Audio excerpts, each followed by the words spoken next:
and welcome back to another episode of Speeches. So, who here has ever watched a surgeon show like Grey's Anatomy or The Good Doctor? Well, if you have, you've probably noticed an organ transplant or two. But what's the history behind organ transplantation? How did we first start organ transplantation? A person needs to be added to the organ registry every 9 minutes, according to DonateLife.net.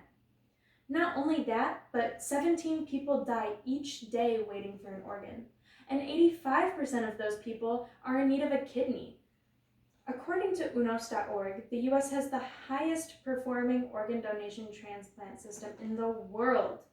And from 2017 to 2021, there was a 35% increase in organ donation from deceased donors. So, without further ado, let's jump right into it. The first successful organ donation took place in 1954, and it was the kidney transplant. Not too far in the future, in the late 1960s, society was able to do heart, liver, and pancreas transplants successfully. And even later than that, in the 1980s, we were able to transplant intestinal organs and even lungs. Most of these things were done so late in history because if an organ couldn't be used at hospitals local to the donor, there was no system to find matching candidates elsewhere. Many organs couldn't be used simply because transplant teams couldn't locate a compatible recipient in time. That's according to UNOS.org. Now, you're probably thinking that there's no use in knowing all this because it all happens after you die. Well, that's not entirely true. You can donate parts of your body while you're still living, like liver, lung, and kidney. Even after donating some of your liver, it can grow back, according to Leahy.org. The liver isn't the only solid internal organ capable of full regeneration. This means that remaining portions of your liver will grow back after surgery. As little as 30% of your liver can regrow to its original volume. So even if you only have 30% of your liver, it will grow all the way back. And we all know that you can donate a kidney and continue to live a healthy life with just one of them. Now, with surgery, there is always a downside. After going through such invasive surgeries like these, you will need to spend up to 7 days in the hospital. And even after that, you won't be able to return to work or school for around 6 to 10 weeks. And that seems like a lot of time, and it is. But in the end, you will have saved a life. Now, I'm not saying that you should go and donate parts of your body at this moment, but it is an option. You can also sign up to be an organ donor after death if you haven't already. You can do this by signing up through your state registry or going to your local DMV, or if you're from Michigan, the Secretary of State.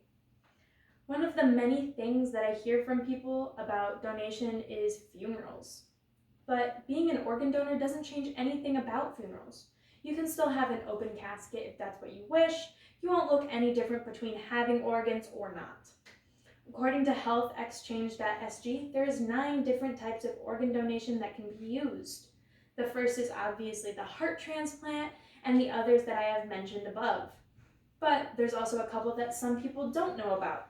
One being the cornea transplant, which is corneal donation that restores vision to those who have been blinded by corneal disease.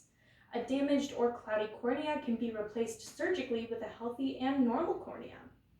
Another transplant being the trachea transplant, which helps those who have trouble breathing. And the last people, 2 being skin and vascular tissue transplant. Now, we know what a skin transplant is, taking skin from one individual and putting it on the other. But a vascular tissue transplant is tissue that circulates blood around the body that can help relieve symptoms of breathlessness, tiredness, and dizzy spells in patients who have severe cardiovascular conditions. That was found from healthexchange.sg. And lastly, let's get into the stats. In 2001, there was more living donors than there were by deceased donors by almost 500 people. The number of deceased donors then shot up from the 6,000 range in 2001 to 2017, where we had 10,000 organ donors. Also in 2017, we saved 40,000 lives, which was the highest that we've achieved so far. while in 2020 we had 33,000 lives saved.